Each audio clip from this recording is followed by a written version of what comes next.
எல்லாருக்கும் வணக்கம். மீண்டும் மெய்ப்பொருள் காண்க தளத்திற்கு எல்லாரையும் நான் வரவேற்கிறேங்க. முதல்ல சர்வதேச சந்தைன்னு எடுத்துக்கிட்டோம்னா, அமெரிக்க சந்தை வெள்ளிக்கிழமை மிக்ஸ்டாதாங்க இருந்தது. ரொம்ப பெரிய மூவ்மெண்ட் மேலேயும் இல்ல, கீழயும் இல்ல. ஒரு பாசிட்டிவ், நெகட்டிவ் கலந்து தான் இருந்தது. இன்னைக்கு காலையில இந்தியன் மார்க்கெட் பயங்கரமா ஏறி இருந்ததுங்க. இதுக்கு 2 முக்கியமான காரணம். முதல் காரணம் என்ன அப்படின்னா, சைனீஸ் தரப்பும், யுஎஸ் தரப்பும் ஜெனீவால இந்த டாரிஃப் விஷயமா ஒரு முடிவுக்கு வர்ற மாரி தெரியுது. ஒரு பேச்சுவார்த்தை வந்து ப்ராக்ரசிவா இருக்கு அப்படின்னு சொல்லி செய்திகள் வந்திருக்குது. இன்னும் என்ன முடிவுகள் எடுத்திருக்காங்க அப்படின்ற செய்திகள் இன்னும் வரல அப்படின்னாலும், இதுவே வந்து ஒரு பாசிட்டிவ் நியூஸ் அப்படின்னு சொல்லி மார்க்கெட் பயங்கரமா இன்னைக்கு ஏத்திட்டாங்க. தென் இந்த வார் டென்ஷன் இருந்தது இல்லையா? இரு தரப்புக்கு மத்தியில இந்தியா, பாகிஸ்தான் தரப்புல. இது வந்து கொஞ்சம் குறைஞ்சிருக்கு. இது வார் நடந்தது அப்படின்னு நம்ம சொல்ல முடியாதுங்க. பட் வாருக்கான சூழல் வர்ற மாரி இருந்தது. இத வந்து இப்போதைக்கு நிறுத்தி வச்சிருக்கிறாங்க. இதனால இன்னைக்கு மார்க்கெட் பயங்கரமா மேல ஏறிடுச்சுங்க. வெள்ளிக்கிழமை அன்னைக்கு எஃப்ஐஐஸ் பயங்கரமா வித்திருந்தாங்க. ஒரு 3800 கோடிக்கு பக்கமா வித்திருந்தாங்க. கேஷ் செக்மெண்ட்ல நெட் செல்லர்ஸா இருந்திருந்தாங்க. பட் டிஐஎஸ் அன்னைக்கு ஒரு 7000 கோடிக்கு பக்கமா வாங்கியிருக்கிறாங்க. இன்னைக்கு காலையில நிப்டி வந்து ஒரு 650 பாயிண்ட் மேல ஏறி இருந்தது. பேங்க் நிப்டி ஒரு 1500 பாயிண்ட் பக்கமா ஏறி இருந்ததுங்க. ஸோ இந்த சந்தோஷமான செய்தியை மார்க்கெட் கொண்டாடி இருக்கு. ஆக உலக அளவில் எடுத்துக்கிட்டாலும் சரி, இல்லை இந்தியா லெவலில் எடுத்துக்கிட்டாலும் சரி, இந்த அன்சர்டனிட்டிஸ், இந்த வார் டென்ஷன், இந்த ட்ரேட் வார் டென்ஷன் எல்லாமே குறைஞ்சதுனால கோல்ட் பிரைஸ் வந்து கொஞ்சம் குறைஞ்சிருக்குங்க. 22 கேரட் கோல்டு பெர் கிராம் ₹165 குறைஞ்சிருக்கு. 8880 இருக்குங்க இன்னைக்கு.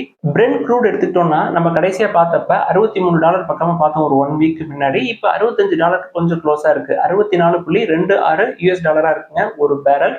அமெரிக்க டாலருக்கு நிகரான இந்திய ரூபாயோட மதிப்பு சென்ற வாரம் வந்து 85 தாண்டி இருந்திருக்கு. இப்போ மறுபடியும் 85க்கு உள்ளேயே தாங்க இருக்கு. ஒரு யூஎஸ் டாலர் 84.71 இந்திய ரூபாயா இருக்கு.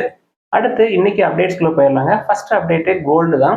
இந்த இடிஎஃப்ல முதலீடு பண்ணவங்க எல்லாமே மார்ச், ஏப்ரல் மாசத்துல 2 மாசமும் தொடர்ந்து வித்திருக்கிறாங்க. மார்ச் மாசத்துல வித்திருந்தாங்க. அதை தொடர்ந்து கொஞ்சம் ஏப்ரல்லையும் வித்திருக்கிறாங்க. பட் அசெட் அண்டர் மேனேஜ்மெண்ட் பார்த்தோம்னா ஒரு 4% ஏறி இருக்கு month on month. Year on இயர்னு எடுத்துக்கிட்டோம்னா 87% ஏறி இருக்குங்க. அதாவது மார்ச், ஏப்ரல்ல பயங்கரமா எலிவேட்டட் லெவல்ல இருந்தது. இப்போ ஒரு 10 டேஸா தாங்க கொஞ்சம் ஃபிளக்சுவேட் ஆகி கொஞ்சம் கோல்ட் பிரைஸ் $3300 கம்மியா இருந்ததுங்க பெர் அவுன்ஸ். ஒரு அவுன்ஸ் அப்படின்றது 28.35 கிராம். ஸோ இந்த அன்சர்டனிட்டிஸ் கொஞ்சம் குறையிற மாதிரி இருந்தது அப்படின்னா நிறைய ப்ராஃபிட் புக்கிங் இருக்குங்க கோல்டை பொறுத்த வரைக்கும். ஸோ ப்ராஃபிட் புக் பண்ணி கோல்டு இறங்குச்சு அப்படின்னா கொஞ்சம் கொஞ்சமா நம்ம அதை கன்சிடர் பண்ணுவோம். அடுத்து டிவிஎஸ் மோட்டார் கம்பெனியோட எம்டி சிஇஓ ராதாகிருஷ்ணன் அவர்கள் என்ன சொல்றாங்க, ஃபினான்ஷியல் 26 பொறுத்த வரைக்கும் ஜிடிபி growth அப்படின்றது ஒரு 6.5% to 6.6% இருக்கும் அப்படின்னு சொல்லி எதிர்பார்க்கிறாரு. growth momentum டூ வீலர் செக்மெண்ட்ல தொடர்ந்து கண்டினியூ ஆகும். என்னென்ன காரணம் சொல்றாரு அப்படின்னா, இந்த இன்கம் டேக்ஸ் ரிலீஃப் அது ஒரு காரணம். தென் நார்மல் மான்சூன் இருக்கும், அதனால ஸ்பெண்டிங் வந்து அதிகமாகும், கன்சப்ஷன் வந்து கூடும். தென் அக்ரி செக்டார்ல இம்ப்ரூவ்மெண்ட் வந்து தெரியும் ஃபினான்ஷியல் 26ல. அதனால டூ வீலர் செக்மெண்ட் ஃபினான்ஷியல் 26ல நல்லா பெர்ஃபார்ம் பண்ணும் அப்படின்னு சொல்லியிருக்கிறாரு. ஜிடிபியும் வந்து கொஞ்சம் அதிகமாகவே இருக்கும் ஃபினான்ஷியல் 25 கம்பேர் பண்றப்ப அப்படின்னு சொல்லியிருக்காங்க. இந்த ஜிடிபி டேட்டா ஃபினான்ஷியல் 25 Q4 எடுத்துக்கிட்டோம் அப்படின்னா அது இந்த மாச கடைசியில வரும். அடுத்து எஃப்எம்சிஜி செக்டர்ல ஒரு அப்டேட்டுங்க. ஸ்ரீராம் மியூச்சுவல் ஃபண்ட்ஸ் வந்து ஒரு ரிப்போர்ட் கொடுத்துருக்காங்க. என்னன்னா, இந்த H1 ஃபினான்ஷியல் 26 அதாவது ஏப்ரல், மே, ஜூன், ஜூலை, ஆகஸ்ட், செப்டம்பர் இந்த 6 மாசத்துல இந்த எஃப்எம்சிஜி செக்டாருக்கு ஒரு ரெக்கவரி சைன் தெரியும் எஃப்எம்சிஜி செக்டார்ல அப்படின்னு சொல்லியிருக்காங்க. என்ன காரணங்க?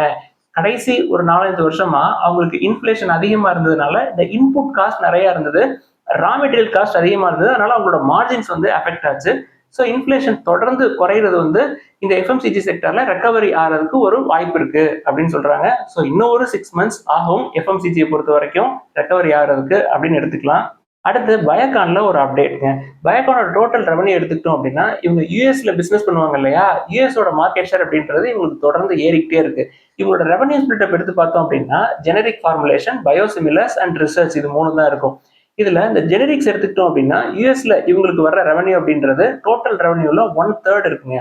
அதே மாதிரி பயோசிமிலர்ஸ் எடுத்துக்கிட்டோம்னா 40 to 50% பிசினஸ் வந்து யூஎஸ்ல தான் நடக்குது. ஸோ நல்ல டாலர் ஏர்னிங்ஸ் உள்ள கம்பெனி. ஒரே ஒரு ப்ராப்ளம், டெட் டு ஈக்விட்டி அதிகமா இருக்கு. இப்போ சமீபத்தில் நடந்த மீட்டிங்ல ஒரு 4500 crore ஃபண்ட் ரைஸ் பண்ணுவோம் அப்படின்னு சொல்லியிருக்காங்க. எதற்கு அப்படின்னா டெட் ரீபேமெண்ட் பண்றதுக்கு, தென் growth இது ரெண்டுக்காக நாங்க ஃபண்ட் ரைஸ் பண்றோம் அப்படின்னு சொல்லியிருக்காங்க. தொடர்ந்து நம்ம வாட்ச் பண்ணிக்கிட்டே இருப்போம். அடுத்து பேங்க் ஆஃப் இந்தியாவுடைய Q4 ஃபினான்ஷியல் 25 ரிசல்ட்ஸ் வந்துருந்துங்க. நம்ம பெரும்பாலும் பேங்க் ஆஃப் இந்தியா பத்தி பேசுனதே கிடையாது. பட் மற்ற பப்ளிக் செக்டர் பேங்கை கம்பேர் பண்றப்ப ரிசல்ட்ஸ் நல்லா இருக்கிற மாதிரி தெரிஞ்சது. நீங்க ஏற்கனவே ஷேர்ஸ் வச்சிருந்தீங்க அப்படின்னா உங்களுக்கு ஒரு அப்டேட்டா இருக்கும் அது. நெட் ப்ராஃபிட் வந்து ஒரு 82% ஏறி இருக்கு year on year. Net interest income 6% ஏறி இருக்குங்க இயர் ஆன் இயர். எனக்கு வந்து இது ஒரு நல்ல நம்பர்ஸ் மாதிரி தெரிஞ்சதுங்க. நான் இந்த ஷேரை ஒரு 4 or 5 இயர்ஸ்க்கு முன்னாடி ஒரு 50 ரூபாயில வாங்கி ஒரு 100 ருபீஸ் வந்தப்ப வெளில வந்துட்டேன். அதுக்கப்புறம் நான் உள்ள என்டர் ஆகவே இல்லை. என்ன காரணம் அப்படின்னா இவங்களோட ப்ரொமோட்டர்ஸ் ஹோல்டிங் அப்படின்றது ஒரு 73%க்கு பக்கமா இருந்ததுங்க. எப்படி மற்ற பப்ளிக் செக்டர் பேங்க்ல ப்ரொமோட்டர்ஸ் ஹோல்டிங்கை குறைக்கிறாங்களோ அதே மாதிரி இவங்களும் குறைப்பாங்களோ அப்படின்னு சொல்லிட்டு நான் உள்ள என்டர் ஆகல. இவங்களோட லோன் போர்ட்ஃபோலியோ அப்படின்னு பாத்தீங்கன்னா retail, MSME, agri, corporate.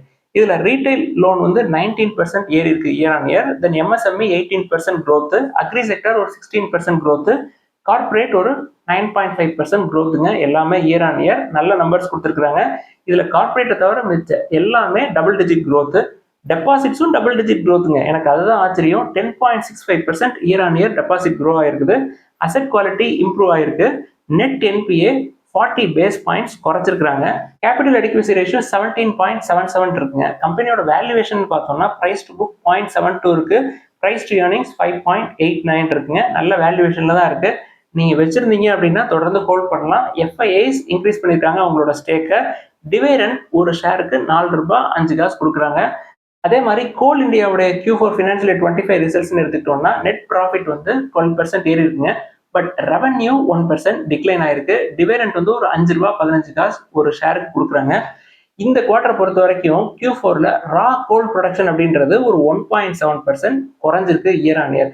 For the full year financial 25 எடுத்துக்கிட்டோம் அப்படின்னா ப்ரொடக்ஷன் அப்படின்றது 781.05 மில்லியன் டன்ஸா இருந்திருக்கு. இது ஃபினான்ஷியல் 24 எடுத்துக்கிட்டோம் அப்படின்னா 773.65 மில்லியன் டன். அடுத்து ஸ்டார் ஹெல்த் அண்ட் அடைட் இன்சூரன்ஸ்ல ஒரு அப்டேட்டுங்க. ஸ்டார் ஹெல்த் என்ன பண்ணிருக்காங்க, போன்பே கூட ஒரு பார்ட்னர்ஷிப் போட்டிருக்காங்க. எதுக்கு இவங்க பார்ட்னர்ஷிப் போடுவாங்க? இன்சூரன்ஸ் ப்ராடக்ட்டை விற்கிறதுக்காக பார்ட்னர்ஷிப் போடுவாங்க. இந்த நிறுவனத்தை பொறுத்த வரைக்கும் இஎம்ஐ ஆப்ஷன் மூலமா இன்சூரன்ஸ் ப்ராடக்ட் கொடுக்கறதுக்கு இவங்க பார்ட்னர்ஷிப் போட்டிருக்காங்க. கம்பெனியோட வேல்யூவேஷன் 30 விட கொஞ்சம் அதிகமா இருக்கு.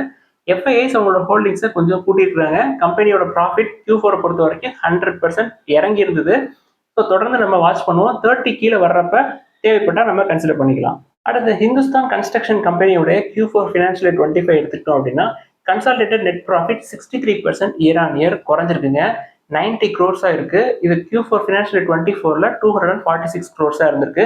ரெவன்யூவும் குறைஞ்சிருக்கு. 22.5% இயர் ஆன் இயர் குறைஞ்சிருக்கு. அஸ் ஆஃப் மார்ச் 2025 ஆர்டர் புக்னு எடுத்துக்கிட்டோம்னா 11,855 crores ஆர்டர் புக் இவங்கள்ட்ட இருக்குங்க. அடுத்து இந்தியன் ஈக்விட்டிஸ் எடுத்துக்கிட்டோம் அப்படின்னா எஃப்ஐஐ ஹோல்டிங், டிஐஐ ஹோல்டிங் இந்த ரேஷியோ பத்தி நம்ம பல தடவை பேசியிருக்கோங்க. 2005 டைம்ல எடுத்துக்கிட்டோம் அப்படின்னா FII to DI ratio 2 times இருந்தது. இப்போ 2024ல ஒரு ஆல்மோஸ்ட் ஈக்குவல் டு 1 அப்படின்ற அளவுக்கு வந்துருந்துச்சு அப்படின்னு சொன்னோம் இல்லையா? இப்ப சமீபத்துல வந்த செய்தி என்ன சொல்றாங்க அப்படின்னா எஃப்ஐஐ ஹோல்டிங்ஸ் வந்து டிஐ ஹோல்டிங்ஸ் பீட் பண்ணிட்டு முன்னாடி போயிட்டாங்க அப்படின்ற செய்தி வந்திருக்கு. டிஐ ஹோல்டிங்ஸ் அப்படின்னு எடுத்துக்கிட்டோம்னா 16.91% வச்சுட்டு இருக்காங்க. எஃப்ஐஐஸ் வந்து இந்தியன் ஈக்விட்டிஸ்ல 16.84% வச்சிருக்காங்க. ஸோ டிஐ ஹோல்டிங்குடைய ஒர்த் எவ்வளவு அப்படின்னா 69.80 lakh crores இருக்குங்க. எஃப்ஐஐஸ் 69.58 lakh crores இருக்கு. இந்த எஃப்ஐஐ ஹோல்டிங் 16.84% அப்படின்றது 50 quarters லோ அப்படின்னு சொல்றாங்க. ஸோ இப்போ 2025 எடுத்துக்கிட்டீங்கன்னாலும் எஃப்ஐஐஸ் நெட் செல்லர்ஸா தான் இருக்கிறாங்க. போன வருஷம் 2024 எடுத்துக்கிட்டாலும் எஃப்ஐஐஸ் நெட் செல்லர்ஸா தாங்க இருந்தாங்க. ஸோ கடைசி 2 வருஷத்துலயே கிட்டத்தட்ட ஒரு 2 லட்சம் கோடிக்கு பக்கமா வித்து வெளில எடுத்திருக்காங்க கேஷ் செக்மெண்ட்ல எஃப்ஐஐஸ். அடுத்து இன்னைக்கு கேள்விகளுக்குள்ள போயிடலாங்க. ஃபர்ஸ்ட், கோல்டு வந்து என்கிட்ட இருக்கு, பிசிக்கல் கோல்டு. அதை வந்து அடகு வச்சு, அதாவது பிளட்ஜ் பண்ணி திருப்பி கோல்டு இடிஎஃப்ஆவோ இல்ல கோல்டாவோ வாங்கலாமா அப்படின்னு சொல்லி கேட்டிருக்காங்க. இருக்கிற கோல்டு வந்து ஒரு எமர்ஜென்சிக்கு தாங்க வீட்டில் வந்து கோல்டு நம்ம வச்சிருப்போம். ஸோ அதை வந்து திருப்பி கொண்டு போய் பிளட்ஜ் பண்ணி அதை மறுபடியும் கோல்டு வாங்குறது அப்படின்றது சரி கிடையாதுங்க. உங்கள்கிட்ட ஒரு எமர்ஜென்சி ஃபண்ட், ஒரு ஹெட்ஜ் ஃபண்ட், அதுதாங்க வந்து கோல்டு. அது எப்பொழுதுமே உங்க கையில இருக்கணும். அதை கொண்டு போய் அடகு வச்சிடக்கூடாது. நம்ம அடகு வைக்கிறோம் அப்படின்னா எதுக்கு தான் வைக்கணும் அப்படின்னா பசங்களோட எஜுகேஷனுக்காக, ஏதாவது ஹெல்த் இஷ்யூஸ் உடனே பணம் தேவைப்படுது அப்படின்னு அதுக்காக மட்டும்தாங்க அடகு வைக்கணும். திருப்பி கோல்டு வாங்குறதுக்கோ இல்லை இன்வெஸ்ட் பண்றதுக்கோ அடகு வைக்கிறது அப்படின்றது கூடவே கூடாது என்னையை பொறுத்த வரைக்கும். அடுத்து ஐடி செக்டரை கன்சிடர் பண்ணலாமா இப்போ அப்படின்னு சொல்லி கேட்டிருக்காங்க. நம்ம நீண்ட நாட்களாவே சொல்லிக்கிட்டே தாங்க இருக்கோம். ஒரு லார்ஜ் கேப் ஐடி கம்பெனி நம்மளுக்கு கன்சிடர் பண்றதுக்கு வாய்ப்பு இருக்கு. விப்ரோ நம்மளோட மெயின் லிஸ்ட்ல இருக்கு. 18-19 இருக்கு பிஇ, கன்சிடர் பண்ற ரேஞ்சில தான் இருக்கு அப்படின்னு சொல்லிக்கிட்டே தான் இருக்கும். அடுத்து ஒரு நண்பர் என்ன எழுதியிருக்கிறாரு, எனக்கு ஏஜ் 21, நான் வந்து ஸ்டாக்கை வாங்கினா 7 to 10 years ஹோல்ட் பண்ணுவேன். நான் வந்து தைரியமா ஸ்பந்தனா ஸ்பூர்த்தியை கன்சிடர் பண்ணலாமா அப்படின்னு சொல்லி கேட்டிருக்கிறாருங்க. பெஞ்சமின் கிரஹாம் அவர்கள் சொல்ற மாதிரி வேல்யூவேஷன் நல்லா இருக்கு. நம்ம ஓவர் பே பண்ண போறது இல்ல ஸ்பந்தனா ஸ்பூர்த்தியை பொறுத்த வரைக்கும். ஏன்னா பிரைஸ் டு புக் 0.5ல தான் இருக்கு. ஸோ நீங்க 7 to 10 இயர்ஸ் ஹோல்ட் பண்ணுவீங்க, பயப்பட மாட்டீங்க. இன்னும் கீழே இறங்கினாலும் நான் வந்து கொஞ்சம் கொஞ்சமா கன்சிடர் பண்ணுவேன் அப்படின்னா நீங்க தாராளமா கன்சிடர் பண்ணலாம். பட் மினிஸ்கோல் குவான்டிட்டிஸ்ல கன்சிடர் பண்றது ரியலி குட். ஏன்னா கீழே இறங்குனுச்சு அப்படின்னா ஆவரேஜ் பண்றது உங்களுக்கு ரொம்ப ஈஸியா இருக்கும். அடுத்து நாட்கோ ஃபார்மா ஒரு 30% பக்கமா கீழே இறங்கியிருக்கு. என்ன பண்றது, தொடர்ந்து கன்சிடர் பண்ணலாமா அப்படின்னு சொல்லி கேட்டிருக்காங்க. இப்பயுமே நல்ல வேல்யூவேஷன்ல தான் இருக்கு. கடன் கிடையாது, ரொம்ப நல்ல கம்பெனி, மிட் சைஸ் கம்பெனி, இவ்வளோ லோயர் வேல்யூவேஷன்ல கிடைக்கிறது அப்படின்றது நல்ல ஆப்ஷனுங்க நம்மளுக்கு. ஸோ தொடர்ந்து நான் கன்சிடர் பண்ணிட்டே தான் இருப்பேன். என்னோட போர்ட்ஃபோலியோவில் நாட்கோ ஃபார்மா 30% கீழே இறங்கி தான் இருக்கு. என்னோட ஆவரேஜ் பிரைஸ் 1110க்கு பக்கமா இருக்கு. இப்போ 800 கிட்ட இருக்கு. நீங்களே கால்குலேட் பண்ணிக்கங்க. நான் தொடர்ந்து 1, 2ன்னு கன்சிடர் பண்ணிட்டு தான் இருக்கேன். அடுத்து என்ன கேள்வி கேட்டிருக்காங்கன்னா, பிசிக்கல் கோல்ட் பிரைஸ் வந்து ஏறுது, பட் ETF வந்து மைனஸ்ல காட்டுதே சார் என்ன அப்படின்னு சொல்லி கேட்டிருக்காங்க. இப்போ ஒரு 20-25 நாளைக்கு முன்னாடி ஒரு ரிப்போர்ட் வந்தது. கோல்ட் பிரைஸ் வந்து ஒரு 20% 30% கரெக்டா இருக்க சான்ஸ் இருக்கு அப்படின்னு சொன்னோன்னே பயங்கரமா கோல்ட் பிரைஸ் வந்து ETF இறங்குச்சுங்க. அன்னைக்கு வந்து கோல்ட் பிரைஸே ஒரு 50 ரூபா 60 ரூபா தான் இறங்கி இருந்தது. பட் கோல்டு ETF எடுத்து பார்த்தோம், குறிப்பா டாடா கோல்டு ETF எடுத்து பார்த்தோம் அப்படின்னா இன்னைக்கு 9 பாயிண்ட் சம்திங் இருக்கு இல்லையா, அன்னைக்கு 7.14 பக்கமா வந்திருந்ததுங்க. அது வந்து ட்ரேட் பண்ணுவாங்க, நிறைய செல்லர்ஸ் இருப்பாங்க. நிறைய செல்லர்ஸ் வர்றப்ப ஆப்வியஸாவே அது குறையதான் செய்யும். அது கொஞ்ச நேரத்திலேயே ஒரு 2 to 3 ஹவர்ஸ்லயே உங்களுக்கு திருப்பி நார்மலைஸ் ஆக ஆரம்பிச்சிருங்க. ஸோ ETF பொறுத்த வரைக்கும் ட்ரேட் பண்ணுவாங்க. ட்ரேட் பண்றப்ப சப்ளை டிமாண்டை பொறுத்து அது மேலே கீழேயும் போயிட்டு வரதான் செய்யும். அடுத்து கேசால்வ்ஸ் இந்தியா அப்படின்ற நிறுவனத்தை பத்தி கேட்டிருக்காங்க. அந்த கம்பெனியை பொறுத்த வரைக்கும் AI, big data, machine learning அது ரிலேட்டட் ப்ராஜெக்ட்ஸ் எல்லாம் பண்றவங்க. பட் கம்பெனியை பொறுத்த வரைக்கும் டெட் டு ஈக்விட்டி 0.43 or 0.45 இருக்கு. நம்ம சாஃப்ட்வேர் கம்பெனி டெட் ஃப்ரீ கம்பெனியை தான் பார்ப்போம். ஸோ டெட் அதிகமாக இருக்கிறதுனால கொஞ்சம் கேர்ஃபுல்லாக இருக்கிறது நல்லதுங்க. நான் வந்து விப்ரோவை மட்டும்தான் இப்போதைக்கு கன்சிடர் பண்ணுவேன் ஐடியை பொறுத்த வரைக்கும். தென் கொஞ்சம் கீழே இறங்குனா பிர்லா சாஃப்ட்டை கன்சிடர் பண்ணலாம் அப்படின்ட்டு இருக்கேன். அடுத்து பிரீமியர் பாலிஃபிலிம் அப்படின்ற நிறுவனத்தை பத்தி கேட்டிருக்காங்க. நல்ல வேல்யூவேஷன்ல இருக்குங்க, கடன் கிடையாது. பிரைஸ் டு ஏர்னிங்ஸ் வந்து 22 கிட்ட இருக்கு. பிரைஸ் டு புக் 1.23ல தான் இருக்கு. பட் ரொம்ப ஸ்மால் கேப் கம்பெனி. மார்க்கெட் கேப்னு பார்த்தோம்னா ஒரு 600 கோடிக்கு பக்கமாக தாங்க இருக்கு. நம்ம இதுக்கு ஆல்டர்னேட்டா இது வந்து பிவிசி தான். இப்போ பிவிசி அப்படின்னு எடுத்துக்கிட்டீங்கன்னா அது தெர்மோ பிளாஸ்டிக் தான். அதை வந்து ரீசைக்கிள் பண்றதுக்கான ஆப்ஷன்ஸ் இருக்கும். நல்ல செலெக்ஷன் தாங்க. பட் இதே ஃபீல்ட்ல ஃபினோலெக்ஸ் இண்டஸ்ட்ரீஸ் அப்படின்ற ஒரு நிறுவனம் இருக்கு. அதுவும் வந்து டெட் ஃப்ரீ தான். டெட் டு ஈக்விட்டி 0.05 நினைக்கிறேன். பி வந்து 13 அந்த ரேஞ்சில் தான் இருக்கு. பிரைஸ் டு புக் 1.58ல இருக்குங்க. அது வந்து ஒரு 12,000 crore மார்க்கெட் கேப் கம்பெனி, ஒரு மிட் சைஸ் கம்பெனி. ஸோ இதை கன்சிடர் பண்றதுக்கு அது நல்ல ஆப்ஷனா இருக்கிற மாதிரி எனக்கு தெரியுது. ரொம்ப ஸ்மால் கேப் பக்கம் போகாம இருக்கிறது நல்லதுங்க. தென் ஃபினோலெக்ஸ் பிராண்ட் பத்தி எல்லாருக்குமே தெரியும். ஸோ அதை நீங்க கொஞ்சம் பார்க்கலாம். நீங்க ரெண்டையும் கம்பேர் பண்ணி பாருங்க. உங்களுக்கு எது சரி வருது அப்படின்றத நீங்க சூஸ் பண்ணிக்கங்க. அடுத்து இகேசி லிமிடெட் அப்படின்ற நிறுவனத்தை பத்தி கேட்டிருக்காங்க. நம்ம ஒரு மாசத்துக்கு முன்னாடி இந்த நிறுவனத்தை பத்தி பேசணும். நல்ல வேல்யூவேஷன்ல தான் இருக்கு பிரைஸ் டு புக்கும் பிரைஸ் டு ஏர்னிங்ஸும். பட் ஸ்மால் கேப்பை பொறுத்த வரைக்கும் நான் வந்து கடனே இல்லாத கம்பெனியை தான் ப்ரிஃபர் பண்ணுவேன் பெரும்பாலும். இந்த கம்பெனியோட ப்ரொமோட்டர்ஸ் பத்தி ஃபுல் டீடைல்ஸ் நம்மளுக்கு தெரியல, அது first thing. Then debt to equity 0.14 இருக்கு. நம்ம பெரும்பாலும் 0.10க்கு கீழே உள்ளதான் கன்சிடர் பண்ணுவோம். அதனால தாங்க அதை பத்தி ஃபர்தரா நான் எதுவும் பேசல. ஸோ இது எனக்கு தெரிஞ்ச நியூஸ். ஸோ ஸ்மால் கேப் அப்படின்றதுனால கொஞ்சம் கேர்ஃபுல்லா இருக்கிறது நல்லது.